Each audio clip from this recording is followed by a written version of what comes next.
everyone, and welcome to today's Fireside Chat, Mastering AI/ML Infrastructure and Scalability, Insights for Engineering Managers. I'm Stephen Tejamulia, your host for today's session. We're thrilled to have with us Hope Wang, a seasoned developer advocate at Alluxio, who has a deep insight into scaling AI/ML infrastructures. She's a learned leader in the industry and has worked with companies like Uber, Meta, and Expedia, and we hope to get some great feedback for her today. She's going to share her experiences, lessons learned that she's gathered from these tech giants. So, Hope, welcome to the show. Thank you so much, Stephen. Thank you for having me here. It's a pleasure. And, to get started, for the audience, let's get to know you a little bit more. Could you tell us a bit about your role and what you do at Alluxio? Yeah, sure. My role at Alluxio is developer advocate. As for people who are familiar with this role, this is a role for the community for open source project. So I work with the open source community and the users, including like what you mentioned, like Uber and Meta Expedia Group, to help the data platform engineers and data engineers, also AI ML engineers, to get most of their most out of Alluxio for their needs for large-scale analytics and AI workloads, especially when they're scaling their AI platform or scaling their data platform. They always come across some like challenges, and I'll talk about that later. No, that's a fascinating job. One that would be really interesting for many on this call. Can you tell us a little bit about Alluxio and what does the company focus on? What does it do? Yeah, sure. I don't know how many audience have heard of Alluxio before, but this is an open source project started from the Berkeley AMP lab, which is the same lab as the Apache Spark project, which is pretty famous these days. And we are kind of like a sister project at that time. And then the founder just founded the company Alluxio, and which the older name was Taikyong. And if you're familiar with Taiken, you know that's kind of like in-memory data, like unification. And the company, as well as the product, also evolve throughout these years. And we have evolved into like solving the data pipeline efficiency for both large-scale analytics and AI. And we are uniquely positioned in between the computation and the storage layer of the things. So we work with a lot of the infra people, like usually they are data infra people or ML AI infra people, because they find it really challenging to make to have the connection between the compute and storage. And we have open source project, and we have a very popular, more than 10,000 members in the community. We have different lines of product which serve different needs, and also like the product is agnostic to verticals or like industries, but we see most of the users or customers come from the industries of technology, financial services, and also like e-commerce, these kind of more digital mature companies. And we are in production at 9 out of 10 internet large companies. How exciting. This is your background, your company's background is going to give us good foundation for the questions we're going to go into today. But before we jump into all those exciting questions, love to get a little fun questions out of the way. You know, besides helping developers scale their AI ML infrastructure, what's one hobby that keeps you energized and going? Yeah, I'm actually a musician. Like I call myself an independent singer or musician. I have my friends to create music together, and we often do these kind of really like easy listening kind of music. We publish music online, and also we feel it's really good to have this like digital world that we can share our works all across the world. And I sing in English, Japanese, and in Chinese at the same time. So I feel this is a good way to connect with people and a good way to keep myself energized and being creative in different ways. And if the audience is interested, Hope, in listening to one of your tracks, where can they get it? Where can they go listen to it? I have a YouTube channel, but I'm trying to upload more. I used to only use a platform that is not English based, but I can share with you my YouTube channel later. Okay, very good. I guess if they could search for Hope Wang on YouTube, maybe they get. I have another stage name, but we can talk about it Okay, later. sounds great. Um, one more question. Could you share with us one of your favorite books or films that influenced your professional life? Yeah, I feel like I'm a huge sci-fi fan, you know, like I've always been fascinated by sci-fi because I feel that's really like future and because that's the reason why I'm so interested in AI, you know, it's like the movies and books from like even 20 years ago have laid out a future of AI. It's kind of like feeling after like ChatGPT wave, I feel like this is getting more and more real right now. I wonder if you feel the same way. My favorite book is The Three Body Problem. I know there is a Netflix series right now, like really getting popular. So I'm really happy that this my favorite book series have been now on the screen and for people to watch globally. Oh, that's great. I need to go and check that one out. I haven't done that yet. Yeah, please do. I agree with you. AI is really it's coming together. It's what the movies once predicted now is happening to us, and things are going to Yeah, get even more exciting and challenging. Or a lot of challenging problems will be solved. So let's dive in yeah. now to the helping companies scale their AI infrastructures and helping engineering managers understand those problems better. Hmm. To kick things off, can you explain what data locality issues typically arise when scaling AI ML projects across multiple regions or clouds? Yeah, I think before we dive deep into that, we first need to understand what does data locality mean, right? So this is basically a principle in the Hadoop era. If you're familiar with Hadoop, it's kind of like 15 years ago, it was the de facto standard or the platform or framework for big data kind of workloads. And data locality means that you put your computation and your data together so that it will avoid the time travel from the network. However, it's been a lot of things have changed. Like we've talked about big data, now we talk about generative AI, which the architecture has changed a lot. It's not Hadoop anymore, which means that your computation and your storage is decoupled. And it's something like you have like either in the cloud or on-prem or both. You have let's say you have a PyTorch, and then it's running the model training as well as serving workloads. And then you have your data on S3, which is most people would choose a Amazon S3 for their source of truth of storage. And your data sets are in S3 and you want run the training jobs on S3. And in this way, they are not on the same machine, either physical machine or virtual machine, which means the data has to travel from the network until the computation can get started. And also that this challenge is getting bigger and bigger. And while people are like having their data across regions and clouds, as you mentioned, this regions and cloud thing, because there are a lot of reasons behind that. One is technical reason, as you want to have multiple like copies of data for disaster recovery, or non-technical reasons because you want to have like more levers to negotiate with cloud vendors, or for any like GDPR or that compliance reasons to have multiple regions of data storage, which means that these data might also come through the network to the computation, to the training or any of the serving workloads that I just talked about.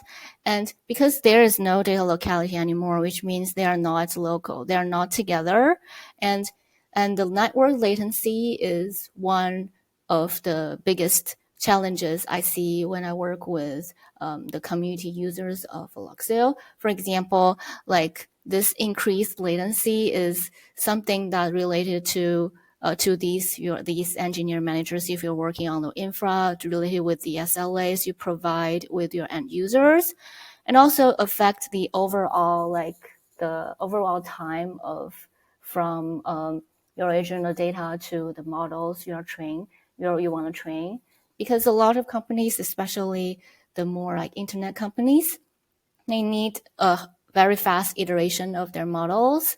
Let's take, for example, if you're on a website that has a recommendation engine to recommend something relevant to you, and then they are gathering the data that is more relevant to you as you like browse through these content. It can show that how much time you spend on each content, so that with the new data gathered, it will have like more accurate prediction results the next time and what to recommend to you.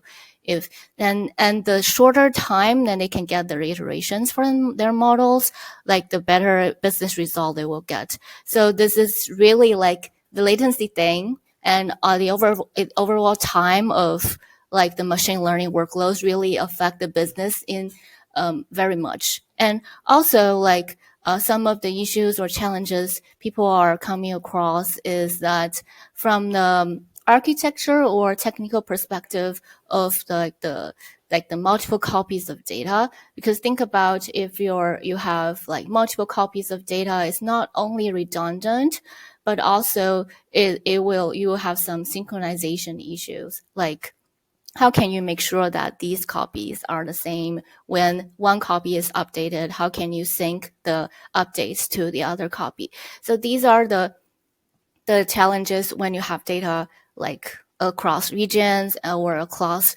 multiple clouds. And the last one I want to mention is around cost. I know I think later on can share with you a story from Expedia Group, which is really like around the cost topic.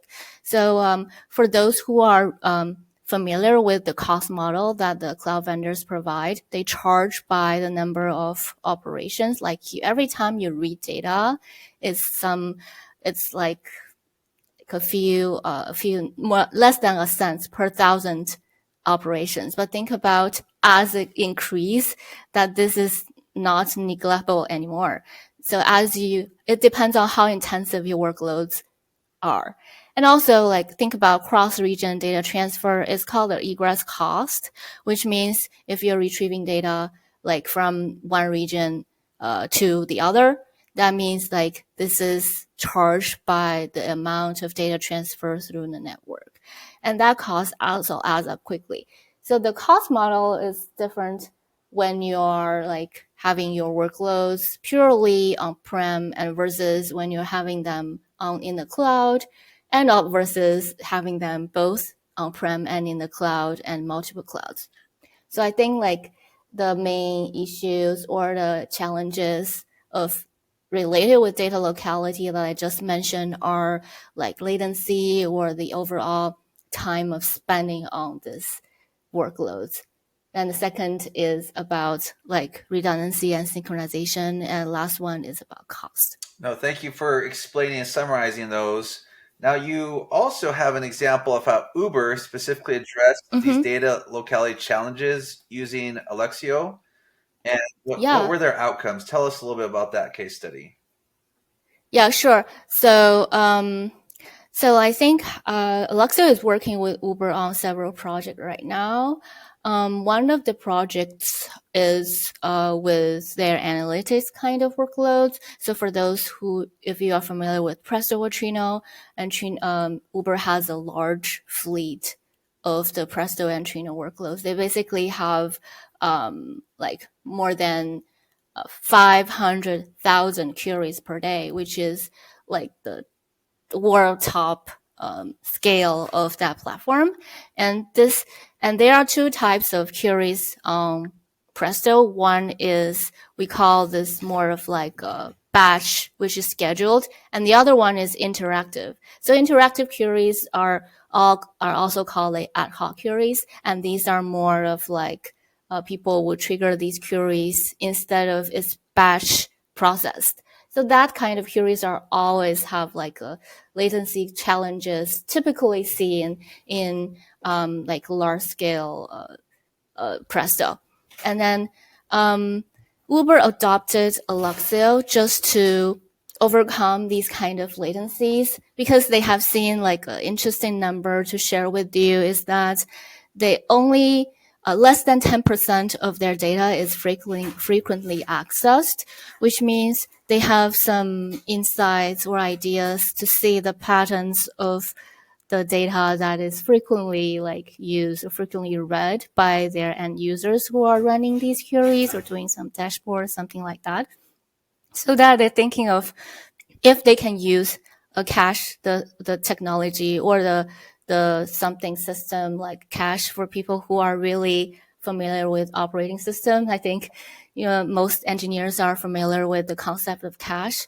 So they use Alluxio as something called local cache Alluxio can utilize their local SSDs from the Presto machines so that Alluxio just cache the hot data or frequently accessed data so that the first time maybe retrieving that data is slow, but the second time it will be really fast. And the outcome not only like increase their speed of generating these insights or the tables, but also it's related with cost. As I just mentioned, they're considering moving the workloads to Google Cloud.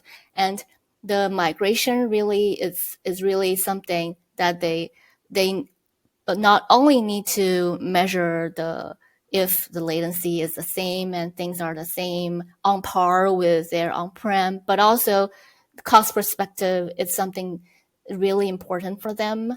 So they have done some tests on the number of operations or number of requests on the Google Cloud Storage or GCS.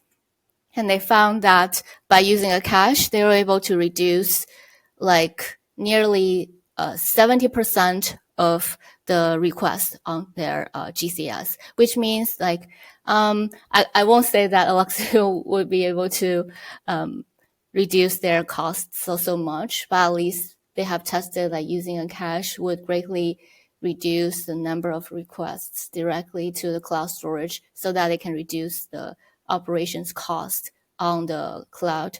And another example of Uber is that they are currently, we have a work in progress project, which is AI ML related.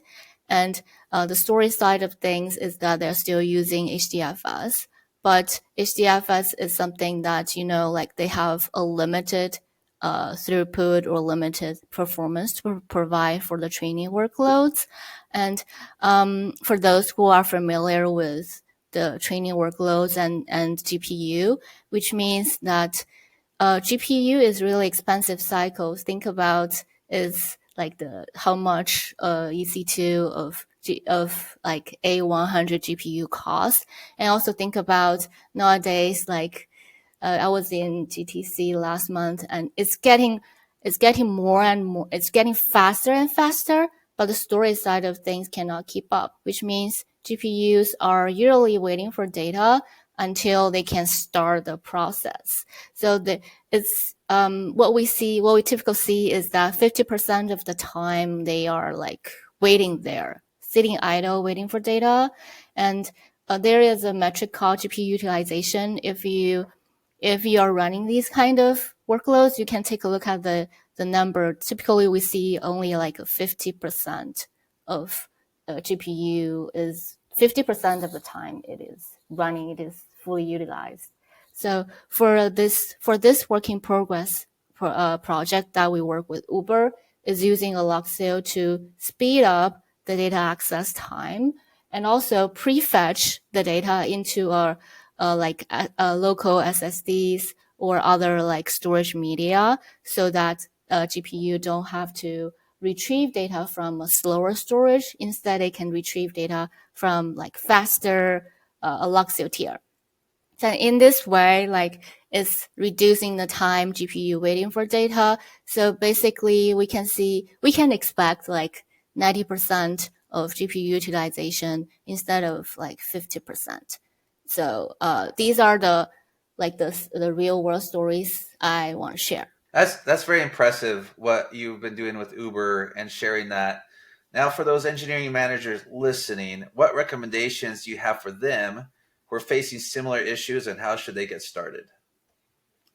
So I'm thinking of it really depends on your architecture or your topology of your data platform or AI platform. Right now, I think today we talk about like scaling your AI platform, right? So I think first of all, you should consider like, are you scaling your AI platform in the cloud, or are you scaling them on-prem, or both? Or like these kind of decision is really important, because what I often see is that people are moving their workloads on the cloud and they have not consider something in the planning phase, and they figure out like a large bill after they have moved to the cloud. And another thing is that you need to like align with your team or leadership team about some of the non-technical challenges, or some of the non-technical things. Like not all of the things are related with your architecture or technical side of the things, but also there are like regulations and data governance. So these are more of like non-technical that you need to align with your internal different teams depending on how your company is managing these, like data governance, like the who are the owners of the data, and then who have the rights to process these data, and who is responsible for the quality of these data. And for the regulatory reasons, I don't have to say much about that, but you guys all know that oftentimes when you have user data, there is some kind of regulations that you cannot keep these user data for a certain amount of the time. And also you cannot keep it in a certain region. So these kinds of the things are most likely, these are sometimes, as I know, that are more complicated or harder to solve than technical side of the things. Now, those are good ones for them to consider. Now, do you have any also tools or technologies that are key to solving this data locality problem that they should look into? As I just mentioned, Alluxio, I know like Alluxio is a typical tool for you to consider. We're on GitHub, and you can just search us on GitHub, and then you build Alluxio by yourself. You try it out. We also have a Slack community for you to join and ask questions. Happy to. Also, you can talk to me, right? Like talk to me about your use cases to see if we have a fit. And other tools are, I think, some of the preloading or GPU utilization, or like the data challenges or IO challenges of model training. For those who are familiar with like PyTorch or Ray, and they have their own framework, like PyTorch has the Torch data, and also Ray has the Ray data, like components in their framework. So you can consider using them and see if they can solve these kind of latency or locality issues. And then Alluxio can really like also pair with them to do that, depending on the amount of the cache capacity you will need. And also, like if you are very concerned about the GPU utilization, first you should have your observability tool to help you with that. We have typically you can use TensorBoard, or you can use weights and biases, and so these are pretty good observability tool that you can observe your GPU utilization in your production. Thank you for sharing those. Now, you did mention the challenges that happen, but now can you summarize the benefits to engineering teams as they're able to improve and scale this infrastructure? Yeah, I think The benefits of improving your scalability is, first of all, like it's something more of like a long-term thing to consider, because generative AI and AI project, they are moving fast, and a lot of the companies, I heard a lot of companies, their leadership teams are putting more budgets and time, like it's getting more urgent. So if you don't consider the scalability right now, it means that you will come across the scalability issue like later on, or even like 1 year, after 1 years, or 1 or 2 years. So this is the first thing I want to mention. And then the second thing is that make sure that you architect well, because this is, once you have your infrastructure or data platform in place, it really get hard for you to like just change or deprecate a certain tool or toolings. So which means that you architect well in the beginning, and you carefully select what the tools or tooling you want to use in the beginning, and do more tests before it's in production, which means that you will be able to like have a better sense of what the tools are best fit for your project, I think. And then lastly, just consider like do it yourself versus like buying, which is like build versus buy, right? There is always like a choice of, if I can build the tool in-house, or if I can buy a SaaS offering. So think about balance your skill sets, or like the human resources you have, and versus like the tools, the toolings, or the manageability and the cost of that SaaS product at the same time, to do to have a better judgment of build versus buy. Sounds appreciate sharing those great pieces of advice. Moving on to model training efficiencies, because that's not another Mm-hmm. important topic as you're scaling your AI Yeah. infrastructure. Hope, how did Uber use technology to reduce data loading times? Yeah, so I think this topic is related to what I just mentioned, but I can dive deeper into that. Um, so to think about data loading, I mentioned like PyTorch array, they have the data loader. So you can visualize the model training process this way, and you load data first, and you do the training, and you train multiple epochs. So, and at the beginning of each epoch, and you are loading the data. So this is the typical behavior of data loader, which means if you're using typically, as I said, like S3, and you're using a PyTorch on EC2 running PyTorch, and each time the data loader would load data from S3 before each epoch, and it's run, and the first time the epoch run, and then it load data, and then second epoch, and then third epoch, depending on how many epochs your data scientist or the machine learning engineers are going to run. So so the so the time spent on loading data, or retrieving data, or reading data, depending on how you phrase that, is really impacting the overall, like the training efficiency, or the training time. So in this case, some companies will probably want to choose, depending on the verticals, or the hardware resources they can get accessed. Some companies might want to choose the high performance computing, like this high performance computing storage, like some very expensive ones. And some companies might just want to copy the data from the S3 like data sets to the local memory or local SSDs of their GPU training clusters. And also, like, the better way, which in my opinion, is to have like a faster tier on top of commodity storage on iOS 3 so that you don't have to either buy the expensive HPC, or you don't have to do the manual copy anymore. And in terms of what Uber is doing is that although they're not using S3 kind of cloud object storage, their HDFS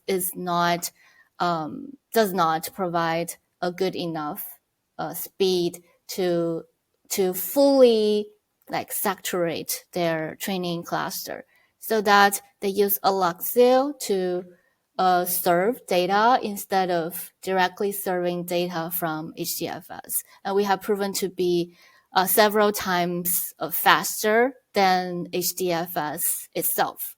So I can share some data later on when we have more information into this project. But right now we are doing some it's work in progress. It's still in testing and a few machines in production. So I think that after we wrap up this project, we'll be able to write a blog to share with you more. That'd be exciting to get to know. Yeah, please do that, and we can share it with the audience. Now, you mentioned this, but I want to see if there's anything that you want to go deeper into. What role does GPU utilization play in this context, and how can it be optimized?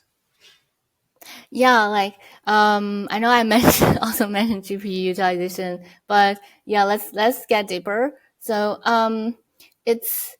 GPUs, it's handling parallel computations. So it's making the parallel computation tasks very effective, and it's involved with large scale data processing, very complex mathematical calculations. And so this capability is from their underlying GPU structure. They have thousands of threads doing concurrent jobs, so they can speed up the processing times for training. So which means GPU, usually you call it like an accelerator, GPU accelerator, which means they're really good at accelerating these concurrent computations. However, it's it's also costly, right? So GPU itself is costly, and then GPU, even in the cloud, that you rent them, and it's also costly. So you have to pay attention to the return on investment, like ROI of GPU. And because for those companies who would have a large GPU cluster to do their training jobs, which means that they are building their in-house models. And while they're building their in-house models, which means they're utilizing their in-house data, which is their most precious assets, which means it's not the data from the website. It's not like ChatGPT using Wikipedia to train. There's the data from their company, and which means that the models will be their core asset after they're trained, and it's supposed to yield good business results, and with the upfront cost of expensive GPUs. That means the GPU utilization is really getting more and more important these days. People purchasing GPUs or renting GPUs on the cloud, they care more about how can you make it more efficient, how can you also make sense to dynamically scale up and down GPU clusters to do that. So as I mentioned previously, there is a large amount of time wasted while you're waiting for data, which is one of the typical challenges we see, that people are underutilizing GPUs. And also if you are running distributed training, which means all of these distributed training clusters are utilizing same data sets from the data scientist perspective, which means that it's sometimes bottlenecked by the network bandwidth, and sometimes bottlenecked by the speed of or throughput of your certain storage. So that means optimizing the GPU utilization it's definitely we will see a lot of the good results by just um, like considering adopting Alluxio, which means that you can first use the tools I just mentioned to measure your GPU utilization, and then from the dashboard provided by Tensor board, you can see how much time GPU is spending on each phase. So there is a data loader phase. So if you see the data loader phase is using you a lot of time of GPU, and then I think you can consider adopt like you can either consider adopt like streaming your data or consider to adopt the cache solution that Alluxio provides, or you can consider to like have a faster storage. Yeah, no, thanks for sharing those. And then, do you have some practical tips for engineering managers looking to enhance their model training process? You mentioned several, but if you want to summarize those and give them a step by step, that would be very helpful. Yeah, I think first of all, like engineer managers who are working on the infra side should really communicate well with their end users, see their expectations. Because sometimes when I talk to a lot of the open source users of Alluxio, I feel that they lack insights into the application side or the data scientist side of the things.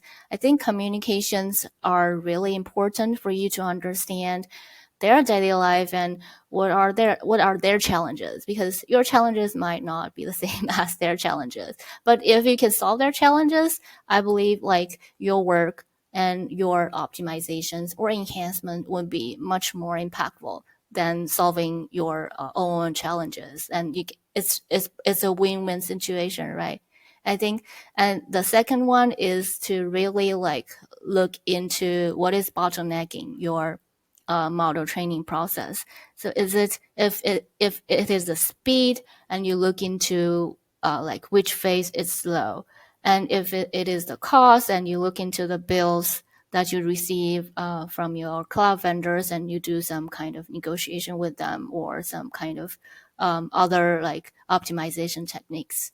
I think lastly, if you are looking into enhancing your model training process, just to make sure that you continuously, after you're doing such a certain optimization, you continuously monitor and see if it really works, and you iterate.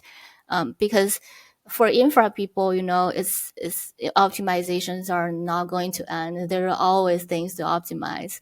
So you really want to like iterate and then see if there is something that you can do to move the needle.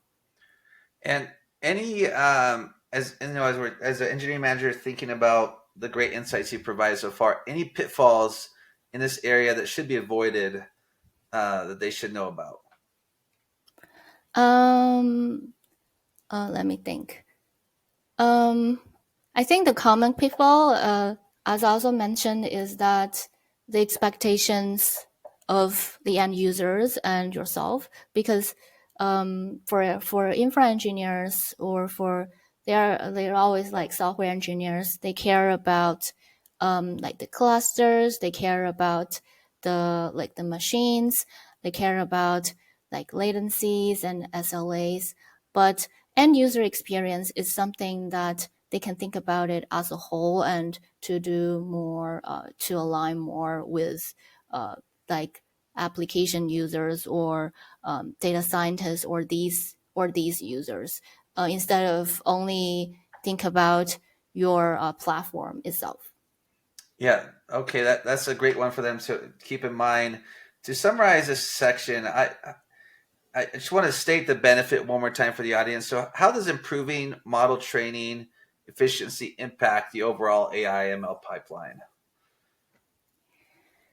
I think first of all, it's something I mentioned like ROI of your AI project.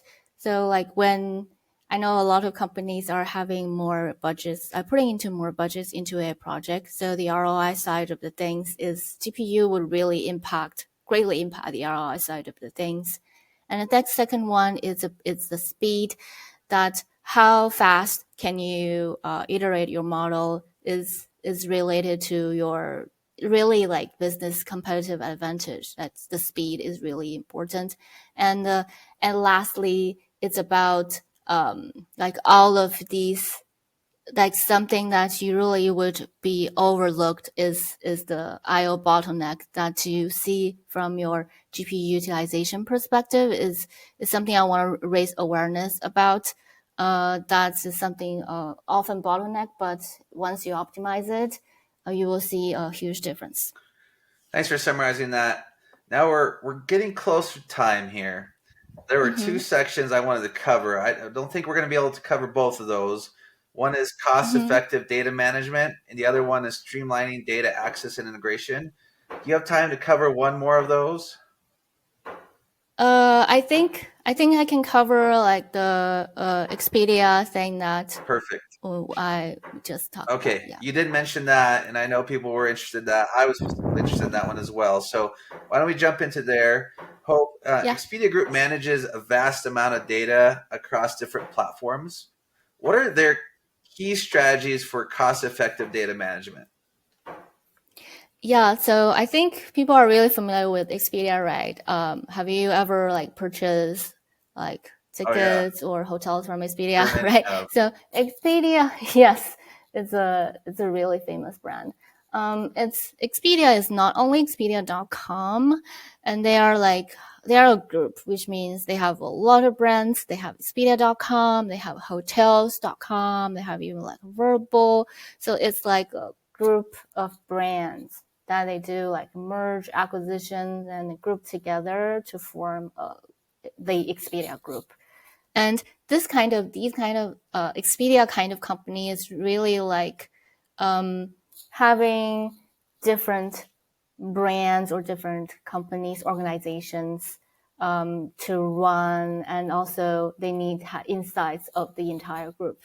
Um, so this is their business context, which means that they are managing the data platform of different brands. And these different brands, they have now they have evolved into like a pure in the cloud data lake kind of infrastructure. However, because they have too many brands, and some of the brands are in like US West, and some of the brands are in US East, like they're in different regions. And the cross region thing is something is really challenging for them is first of all, like the amount of the data that needs to be copied from a region to another is really huge. Second is that their data scientists or their analysts would not be able to query the full picture of their group's data until their data is copied. So which means that across regions and multiple brands and these type of thing is making their insights getting slower and also impacting their end users experiences because they feel they have to wait until someone was telling them it's the data is ready. And the key challenges here is like first of all is about cost. Like I mentioned, cross data transfer is expensive. Cross region transfer is much more expensive than the number than charged by number of operations APIs. And every time when they are copying like an entire large bucket of S3 to another region, that they are charging them by the amount of the data.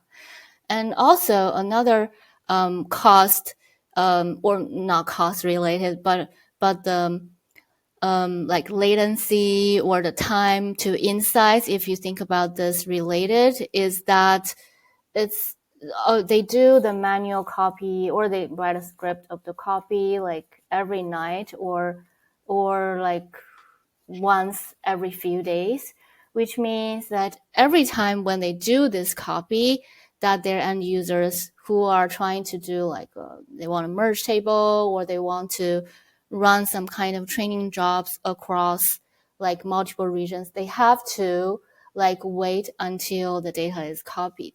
So which means that there are a lot of time wasted when they're doing the copy. And finally, it's about the synchronization thing that I also have talked a little bit about in the beginning, is how can you make sure that, like, for example, this group, this organization was modified something, and then when you're doing copies, you're aware of the data, and these data are in sync.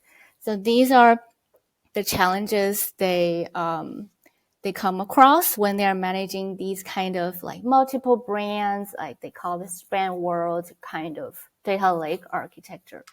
Yeah, and a little bit, you explained that really well, but how significant are egress and API costs in this kind of large scale environment, and what can be done to minimize them? Yeah, I don't think I can share the real money number here, but at least their bill is huge. And the strategies to minimize that is really like, think about, there are two ways. Like you can do the copy, because the copy is something that will have synchronization issues. And you can also think about to identify if your data sets has the access pattern of any tables are really hot. Like I mentioned, uh, usually less than 10% of the data is hot. Like, so you don't have to copy the entire data there, which means it's really redundant if you copy like entire data and it's only 10% of them will be used, right?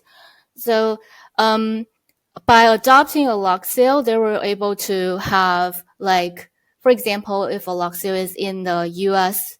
East, and then the other S3s are in U.S. West, and Alluxio can really being able to identify these hot data and only retrieve what is necessary, which means that you're only retrieving the portion of your hot data that only the hot data is transferred from the network and cost these egress costs once, and then after they are stored in the Alluxio, like the cache, and then you can retrieve it locally. So that is, I don't have the exact number of how much they spend on egress costs, but I can share that after they use cache, 50% of their cost is reduced. They already have published a blog, so I can share with you the link for you to share with the audience today.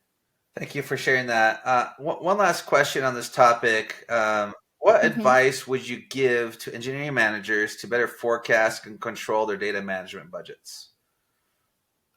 Yeah, I think in terms of data management, it's a big term, but you can think about it in the context of your cloud storage, because this is something that people often overlook when they think, yeah, like my S3 is really cheap, because it's cheap and it's scalable. It can scale infinitively. And they choose to put everything, they just dump everything into the cloud, dump everything into S3 or a GCS or some kind of cloud storage. But so think about, it costs you nothing when you put your data into the cloud. But when you are retrieving it, when you're using it, it starts to cost you. So which means that you still like want to plan carefully and also see if you really need something cross region, and take a close look into their pricing pages, because I know that people were probably not aware of these kind of data transfer costs until they receive a bill. So take a look at, there are some under certain circumstances that is no charge, like data transfer cost is no charge, and under some conditions you'll be charged. So take a look at these pricing page and use their price calculators to do a forecasting. And also, like, in terms of managing data, as I talk about, once you have to have like cross region, because there are multiple reasons behind that. There are usually like non-technical reasons that you have to have multiple regions of cloud storage. And in this case, I think you really need to like set up some kind of limits of the amount of data you want to transfer across regions so that you have something that's like a shield or protection to your bill. And lastly, just don't forget to negotiate with the cloud vendors, especially when you're when you're as a company, you might have multiple departments or multiple groups to use the cloud vendor services. And it's always a good idea to do some kind of negotiation with them when you are see your cloud costs rise up. And then finally, is just in terms of managing data is to also internal communications, as I've emphasized in this episode. For a lot of time, internal communication expectation management are probably more important than the tools that toolings are using. Well, Hope, thank you for sharing such valuable insights with the engineering managers today. It's clear that tackling these complex issues require both innovative thinking and robust solutions, and you provided us some really good examples. To our audience, we hope you found this discussion enlightening and you can take some lessons learned back to your team, company to drive and scale your AI projects. Thank you for joining, and Hope, thank you so much for participating on this fireside chat today. Uh-huh. Thank you, Stephen, and thanks for everyone to join us today. And I'm excited about the possibility ahead of all of us in this field. And you can connect with me on LinkedIn or Alluxio Slack, and look forward to seeing like how you are like the insights or the things you want to share with me. Feel free to share with me, and also looking forward to if you are implementing all of these advices and strategies in your projects. Well, for everyone, that's a wrap to our session today. Hope, make sure you stay on for a little bit, but for everybody else, Okay. stay tuned for more insights and strategies in our next upcoming fireside chat. Goodbye for now.